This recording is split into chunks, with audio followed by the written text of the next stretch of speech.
നമസ്കാരം. വൈശാഖം സമീറയും ഇന്ന് ഒരുപാട് സന്തോഷിക്കുന്നു, അഭിമാനിക്കുന്നു. കാരണം എന്താണെന്ന് വെച്ചാൽ ഇന്ന് ഞങ്ങൾക്ക് പരിചയപ്പെടുത്താനുള്ളത് നമ്മൾ മലയാളികളെ, പ്രത്യേകിച്ചും പ്രവാസി മലയാളികളെ എന്നും അഭിമാനത്തിലെത്തിക്കുന്ന ഒരു വ്യക്തിയാണ്. ഇദ്ദേഹത്തെ കാണുമ്പോൾ തന്നെ നിങ്ങളിൽ പല ആൾക്കാർക്ക് മനസ്സിലായിട്ടുണ്ടായിരിക്കും ആരാണെന്ന് നമ്മുടെ കൂടെ ഉള്ളതെന്നുള്ള കാര്യം. തീർച്ചയായും പ്രവാസ ജീവിതത്തിലേക്ക് നമ്മൾ കടക്കുമ്പോൾ നമ്മൾ ഒരുപാട് സ്വപ്നങ്ങളുമായിട്ടാണ് ഇങ്ങോട്ട് വരുന്നത്. ഒരുപാട് ആഗ്രഹങ്ങൾ നമ്മൾ ഫുൾഫിൽ ചെയ്തിട്ടുണ്ടാവും. പക്ഷെ കുറച്ചു പേരെങ്കിലും ദൗർഭാഗ്യം ബാധിക്കും. അവർക്ക് അവരുടെ ആഗ്രഹങ്ങൾ ഫുൾഫിൽ ചെയ്യാൻ പറ്റാതെ ഒരുപക്ഷെ ഈ പ്രവാസ ജീവിതത്തിൽ തന്നെ അവരുടെ ജീവിതം പൊലിഞ്ഞു പോയേക്കാം. സോ അങ്ങനെയുള്ള ആൾക്കാരുടെ ശരീരം എങ്ങനെ അവരുടെ കുടുംബാംഗങ്ങളുടെ വീട്ടിലേക്ക് എത്തിക്കാൻ പറ്റും? സോ ആ ഒരു മഹത്തായ കർമ്മം ചെയ്യുന്ന, ഇനി മുഖവരിയില്ലാതെ പറയാം, അഷ്റഫ് താമരശ്ശേരി, അദ്ദേഹമാണ് നമ്മുടെ കൂടെ ഉള്ളത്. നമസ്കാരം ഇക്ക. ഒരുപാട് സന്തോഷമുണ്ട് ഇക്കനെ നമ്മുടെ ഗോൾഡ് എഫ്എമ്മിന്റെ ശ്രോതാക്കൾക്കും ഇപ്പൊ ഫേസ്ബുക്കിലൂടെ കാണുന്ന ആൾക്കാർക്കും പരിചയപ്പെടുത്തി കൊടുക്കാൻ വേണ്ടിയിട്ട്. ഇക്കയുടെ ഈ ഒരു നന്മ പ്രവൃത്തി ശരിക്കും ഒരുപാട് അഭിനന്ദനങ്ങൾ അർഹിക്കുന്ന ഒരു കാര്യമാണ്. അതുകൊണ്ട് തന്നെയാണ് ഇന്ത്യൻ ഗവൺമെന്റ് താങ്കൾക്ക് ഒരു വലിയൊരു പുരസ്കാരം നൽകിയിട്ടുണ്ട്. പ്രവാസി ഭാരതി ദിവസങ്ങളുടെ ഭാഗമായിട്ട് പ്രവാസി ഭാരതി സമ്മാൻ ലഭിച്ച ഒരു വ്യക്തിയാണ്. ഈ ഒരു പ്രവൃത്തിയിലേക്ക് എത്താനുണ്ടായ ഒരു കാരണം എന്തായിരുന്നു? അത് അറിഞ്ഞുകൊണ്ട് തന്നെ നമുക്ക് ഈ ഒരു യാത്ര ആരംഭിച്ചേക്കാം. ഞാൻ എൻ്റെ കൂട്ടുകാരനെ അസുഖമായിട്ട് ഹോസ്പിറ്റലിൽ ഷാർജയിൽ കുവൈത്ത് ഹോസ്പിറ്റലിൽ കാണാൻ പോയപ്പോ കണ്ട് പുറത്തിറങ്ങിയപ്പോ രണ്ടാൾ കരിയുന്നത് കണ്ട ചെറുപ്പം. അപ്പൊ ഞാൻ ചെന്താ ഇതിന് പറഞ്ഞ അച്ഛൻ മരണപ്പെട്ടാണെന്ന് പറഞ്ഞു. കൊല്ലം പുനലൂരിൽ നിന്നുള്ള സ്ഥലത്തുള്ളവരവര്. അപ്പൊ ഞാൻ പറഞ്ഞു എനിക്ക് അറിഞ്ഞൂടാ, ഞാൻ കൂടി തരാമെന്ന് 4-5 ദിവസം കൊണ്ട് ആ ബോഡി കയറ്റി വിട്ട്. പിന്നെ അത് കഴിഞ്ഞ ഒരു 10-20 ദിവസം ഞാൻ ബംഗ്ലാദേശ് വെച്ച് സൂപ്പർ മാർക്കറ്റിൽ നമ്പർ കൊടുത്ത്, അതും പേജറാള്, നമ്പറില്ല. അങ്ങനെ ഞാൻ പോയി അതും കയറ്റി വിട്ടു. അങ്ങനെയാണ് ഇതിൽ ഇറങ്ങിയ കാരണം. ഇതുവരെ ഇപ്പൊ എനിക്ക് തോന്നുന്നു അറൌണ്ട് 16 വർഷത്തോളമായല്ലേ ഈ ഒരു മൃതശരീരങ്ങൾ നാട്ടിലേക്ക് അയക്കുന്ന ഒരു നന്മ പ്രവൃത്തി ചെയ്യുന്നത്. എത്ര ശവശരീരങ്ങൾ നാട്ടിലേക്ക് അയച്ചിട്ടുണ്ട്? ഈ 2016 ആയപ്പോ 3856 ആളാ. 3856.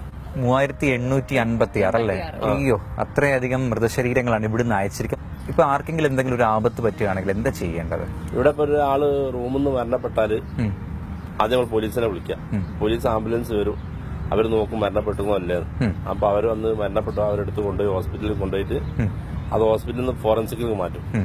എന്നിട്ട് അവിടുന്ന് കോർട്ടുണ്ട്, അതായത് കോർട്ടിലെ ഡോക്ടർമാരെ ചെക്ക് ചെയ്യും ഇതെങ്ങനെ മരിച്ചു. എന്നിട്ട് നമുക്ക് അത് പോലീസ് ഏത് പരിധിയാണെന്ന് വെച്ചാൽ ആ പോലീസ് പോവാം. അവിടുന്ന് ലെറ്റർ തരും. ആ ലെറ്ററുമായിട്ട് നമ്മൾ കോർട്ടിൽ പോയാൽ കോർട്ട് ക്ലിയറൻസ് തരും. അതുമായിട്ട് ആദ്യം ഡെത്ത് സർട്ടിഫിക്കറ്റ് എടുക്കാം. പിന്നെ CID ഓഫീസിൽ പോയി ലെറ്റർ വാങ്ങാം. പിന്നെ വിസ ക്യാൻസൽ ചെയ്യാം. പിന്നെ എംബസി ക്യാൻസൽ ചെയ്യാം, പാസ്പോർട്ട്. പിന്നെ ദുബായ് പോലീസ് പോവുക, ആംബുലൻസ് പോവുക, വൽദിയർ, പിന്നെ എംബാസി സെന്ററിൽ പോവുക. പിന്നെ കാർഗോയിൽ പോയിട്ട് പെർമിഷൻ വാങ്ങുക, ടിക്കറ്റ് എടുക്കുക. പിന്നെ രണ്ടാമത് എംബാസി ചെയ്തിട്ട് ഒന്നുകൂടി എംബസി പോവുക. ആ ലോകത്തുള്ള ഒരു എംബസിക്ക് നിയമമല്ല, നമ്മൾ ഇന്ത്യൻ എംബസിക്ക് ആ നിയമമുള്ളൂ. ഞാൻ 38 രാജ്യത്തുള്ള കൺസേറ്റ് പോയിക്കുന്നത്. 37 പ്രശ്നമല്ല, നമ്മൾ ഇന്ത്യൻ കൺസേറ്റിനുള്ള പ്രശ്നം. കേൾക്കുമ്പോൾ തന്നെ അറിയാം ഇതൊരു വലിയ പ്രൊസീജിയറാണ്. ഒരുപാട് ഓഫീസുകളിൽ കയറി ഇറങ്ങേണ്ട ഒരു ആവശ്യമുണ്ട്. ഇതൊക്കെ ഒരുപാട് പണച്ചെലവുള്ള കാര്യമാണോ? 4500 ഷാർജയിൽ നിന്ന് വിടുകയാണെങ്കിൽ 4500-5000 ദിർഹംസ് വരും. ദുബായിൽ നിന്നാണ് 7000-1500 ദിർഹംസ് ആ റേഞ്ചിൽ വരും. ഏത് എമിറേറ്റുകളിലാണോ അതാത് എമിറേറ്റുകളിലെ ഓഫീസിലാണോ പോകേണ്ടത്? അല്ല, ഈ ഷാർജ എല്ലാത്തും ദുബായിട്ട് ബന്ധപ്പെടണം. അബുദാബിയും അല്ലെങ്കിലും ദുബായിട്ട് ബന്ധപ്പെടണ്ട. അതാണ് നമ്മുടെ ബാക്കി എല്ലാത്തിനും ബന്ധപ്പെടണം.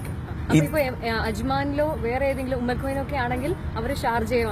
അല്ല, ദുബായും ഷാർജ, അജ്മാനും ഉമ്മൽഖൈനും ഫുജൈറ എംബാം ചെയ്യുന്ന സ്ഥലം ഇക്ക. പല ആൾക്കാർക്കും അറിയാത്തൊരു കാര്യമുണ്ട്, ഈ എംബാമിംഗ് എന്ന് പറഞ്ഞിട്ടുള്ള കാര്യം. കാരണം ഗൾഫ് രാജ്യങ്ങളിലോ അല്ലെങ്കിൽ നമ്മൾ ഇന്ത്യക്ക് പുറത്ത് എവിടെയെങ്കിലും ഒരു മരിച്ചിട്ട് കൊണ്ടുവരുവാണെങ്കിൽ ശരീരം എംബാം ചെയ്തിട്ടാണ് കൊണ്ടുവരുന്നത് എന്നുള്ള ഒരു കാര്യം അറിയാം. പക്ഷെ പലരുടെ ഒരു ധാരണ നമ്മുടെ ആന്തരികമായിട്ടുള്ള അവയവങ്ങളൊക്കെ എടുത്ത് മാറ്റിയിട്ടാണ് ഈ ഒരു ശവശരീരം നാട്ടിലേക്ക് കൊണ്ടുപോകുന്നുള്ള ഒരു ഡൗട്ട് പലർക്കും ഉണ്ട്. ശരിക്കും എന്താണ് ഈ എംബാമിംഗിന്റെ സമയത്ത് ചെയ്യുന്നത്? ഇവിടെ GCC ഇല്ല. അവര് ഒരു ഇഞ്ചക്ഷൻ വെക്കാറില്ല. ഈ നരമ്പിൽ ഇഞ്ചക്ഷൻ വെക്കല്ല, കഴുത്തിനൂടെ വെക്കും, മരുന്ന് കയറ്റി ചെയ്യാം. അതാണ് എംബാമിംഗ് എന്ന് പറഞ്ഞാൽ. നമ്മുടെ മൃതശരീരത്തിനടുത്ത് പോലും പലപ്പോഴും ഇന്ത്യൻ സർക്കാർ ഒരു ബഹുമാനം കാണിക്കാത്തായിട്ട് തോന്നാറുണ്ട്, അതിന്റെ വിലയിടുന്നത് പോലും. അതിനെക്കുറിച്ച് എന്തൊക്കെ പറയാനുള്ളത്? നമ്മുടെ അടുത്ത രാജ്യമാണ് പാകിസ്ഥാൻ. അവിടുത്തെ ഈ ഷൈനർ, ബ്ലൂ എയർ, ഇതിനൊക്കെ ബോഡിക്ക് പൈസ ഉണ്ട. നമ്മൾ എയർ ഇന്ത്യ ആണ് ഈ ബോഡി കൊണ്ട് തൂക്കിയിട്ട് പൈസ ഇറച്ചി. ഭയങ്കര തെറ്റാ. ഞാൻ അവരോട് എല്ലാരോടും പറഞ്ഞിട്ട് ഞാൻ ഒറ്റ പറഞ്ഞിട്ട് ഇത് നേടിയെടുക്കാൻ കഴിയുന്നില്ല. നമ്മുടെ നാട്ടിൽ നിന്ന് ഇപ്പൊ Bombay, Delhi 1 kilo fruits Dubai ഇറക്കണം 3 ദിർഹംസ് മതി. ഒരു പ്രവാസി വെച്ചാൽ 18 ദിർഹംസ് ആണ് അവന്റെ ഇറച്ചിക്ക്. അത് ഇവിടുത്തെ നിയമം. അതായത് 1 കിലോയ്ക്ക് 18 ദിർഹംസ്. കാണുന്ന ആൾക്കാർ മനസ്സിലാക്കുക. അതായത് ഇവിടുന്ന് ഒരാള് മരിച്ച് ആ ഒരു വ്യക്തിയുടെ ശവശരീരം നാട്ടിലേക്ക്, ഇന്ത്യയിലേക്ക് കൊണ്ടുപോകണമെങ്കിൽ കിലോക്കനുസരിച്ചാണ് ഇന്ത്യൻ എയർലൈൻസ്, അതായത് ഇന്ത്യയിൽ നിന്നുള്ള എയർലൈനുകളൊക്കെ തന്നെ ചാർജ് ചെയ്യുന്നതും 1 കിലോയ്ക്ക് 18 ദിറം. നമ്മുടെ നാട്ടിൽ ഇപ്പോൾ ബോംബെ, ഡൽഹി അവിടെ 1 കിലോ ഫ്രൂട്ട്സ് ദുബായ് ഇറക്കണം 3 ദിറംസ് മതി. ഒരു പ്രവാസി വെച്ചാൽ 18 ദിറംസ് ആണ് അവന്റെ ഇറച്ചിക്ക്. അത് ഇവിടുത്തെ നിയമം. ഒന്ന് ആലോചിച്ച് നോക്ക്, ഒരു മനുഷ്യന്റെ മൃതശരീരത്തിന് ഇടുന്ന വിലയാണ് ഈ പറയുന്നത്. അത് ഇക്കൊക്കെ ഒരു പറഞ്ഞിട്ടുണ്ടോ? നമ്മുടെ ഇന്ത്യ പ്രാന്തനോട് പറഞ്ഞിരിക്കുന്നത് ഇപ്പോ VK സിംഗിന് ലെറ്റർ കൊടുത്തിരിക്കുന്നത്. പക്ഷെ ഞാൻ സ്വന്തം ഇതിന്റെ ആടെത്തുമ്പോ ഒറ്റ കൈ പോവാ. അതിന്റെ എല്ലാ സംഘടനയും എല്ലാവർക്കും മരിക്കണ്ടല്ലോ. അപ്പൊ എല്ലാവരും കൂടി കൊടുത്തല്ലേ ഇന്ത്യൻ എന്തെങ്കിലും പ്രതികരിച്ചാൽ ഇതിന് തൂക്കിയുള്ള പൈസ ഒഴിവാക്കി 1000 ദിറംസ് വാങ്ങിച്ചോട്ടെ. മനുഷ്യർ അനീതി കാണിക്കാണ്ട് ഒരു ഇന്ത്യ ഗവൺമെന്റ് ചെയ്യണമെന്ന അഭിപ്രായക്കാരാണ്. ഓക്കെ, ഈ പറയുന്ന പോലെ എയർ ഇന്ത്യക്കാണോ 18 ദിറംസ് നമ്മൾ കൊടുക്കേണ്ടത്? മറ്റ് എയർലൈനുകളൊക്കെ കൊണ്ടുപോകുന്നതിന് എങ്ങനെയാണ്? പിന്നെ എയർ ഇന്ത്യക്കാർ കയറ്റും. അവരോടൊപ്പം പറഞ്ഞാൽ നമ്മൾ പൈസ ഇല്ലാത്തവരും പൈസ കുറച്ച് തരും. അയ്യോ, അതൊരു മര്യാദ എയർ ഇന്ത്യക്കാർ കാണിക്കില്ല. നമ്മള് UAE പ്രവാസികളായിട്ട് എത്തുന്ന ആൾക്കാർ പല വിശ്വാസത്തിൽ, പല മതങ്ങളിൽ പെടുന്ന, പല ജാതിയിലുള്ള ആൾക്കാരാണ് എത്തുന്നത്. അപ്പം മരണം എന്ന് പറയുന്ന ഒരു മനുഷ്യനെ ഏത് സമയത്തും പിടികൂടാവുന്ന ഒരു കാര്യമാണ്. തീർച്ചയായും പല വിശ്വാസങ്ങളിൽ പെടുന്ന ആൾക്കാർ ഇവിടെ മരിക്കുമ്പോൾ എങ്ങനെയാണ് അവരുടെ കർമ്മങ്ങളോ അല്ലെങ്കിൽ ഇവിടെ തന്നെ അടക്കുന്ന ഒരു പ്രൊസീജിയർ ഉണ്ടോ, അല്ലെങ്കിൽ മരിച്ചു കഴിഞ്ഞാൽ അവർക്ക് അങ്ങനെയുള്ള കർമ്മങ്ങളൊക്കെ ചെയ്യാനുള്ള അവസ്ഥ? ഇവിടെ മുസ്ലിംസ് ആരും ഹിന്ദു ആരും ക്രിസ്ത്യാനി അവരാ മത ആചാരപ്രകാരം ചെയ്തിട്ട് അർപ്പണം ചെയ്യാം.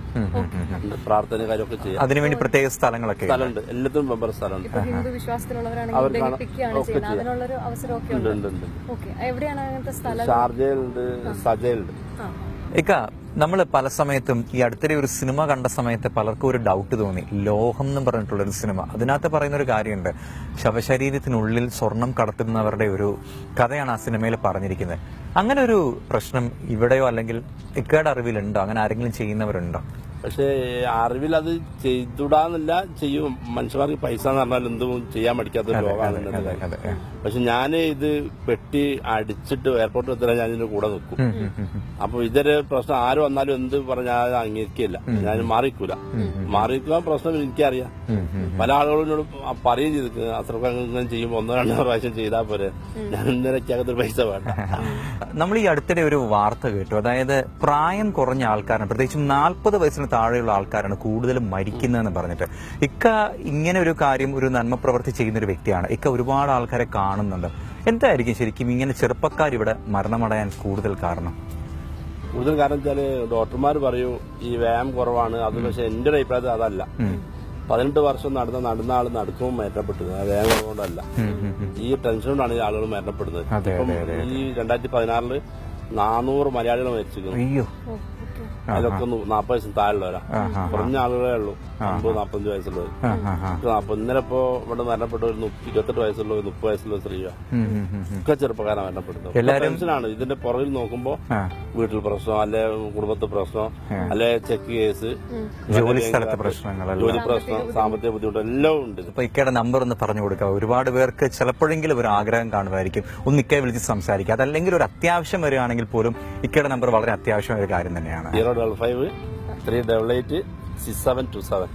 മലയാളികൾക്ക് അഭിമാനമുണ്ടാക്കുന്ന അഷ്റഫ് താമരശ്ശേരി, അഷ്റഫ് ഖാന്റെ വീട്ടിലാണ് ഇപ്പൊ ഞങ്ങളുള്ളത്. ശരിക്കും ഈ വീട്ടിൽ ഞങ്ങൾ രണ്ടുപേരും വന്നപ്പോഴത്തേക്ക് കുറച്ചൊന്നും ഞെട്ടിപ്പോയി. കാരണം ചുറ്റിലും നോക്കുകയാണെങ്കിൽ അദ്ദേഹത്തിന് കിട്ടിയ അവാർഡുകളും പ്രശസ്തി പത്രങ്ങളും മാത്രമേ കാണാൻ വേണ്ടി പറ്റുന്നുള്ളൂ. ഇതാണല്ലേ പറഞ്ഞ 400ഓളം വരുന്ന അവാർഡുകൾ എന്റെ കയ്യിലിരിക്കുന്നതാണ്.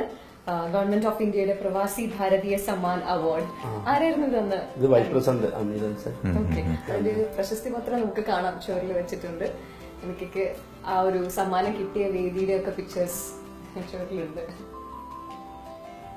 ഓക്കെ, അപ്പൊ എന്തായാലും ഇതാണ് അഷ്റഫ് താമരശ്ശേരി. ജനങ്ങളുടെ കൂടെ നിൽക്കുന്ന അഷ്റഫിക്കെ പോലെയുള്ള ആൾക്കാർ ഇനിയും വരട്ടെ. ഇക്ക ഒത്തിരി സന്തോഷമുണ്ട് നമുക്ക് നേരിട്ട് കാണാനും പരിചയപ്പെടാനും സാധിച്ചതിൽ. ഗോൾഡ് എഫ്എമ്മിന് വേണ്ടിയിട്ട് നമ്മുടെ എല്ലാം നന്ദി അറിയിക്കുകയാണ്. എന്റെ ഭാഗം എല്ലാം നന്ദി.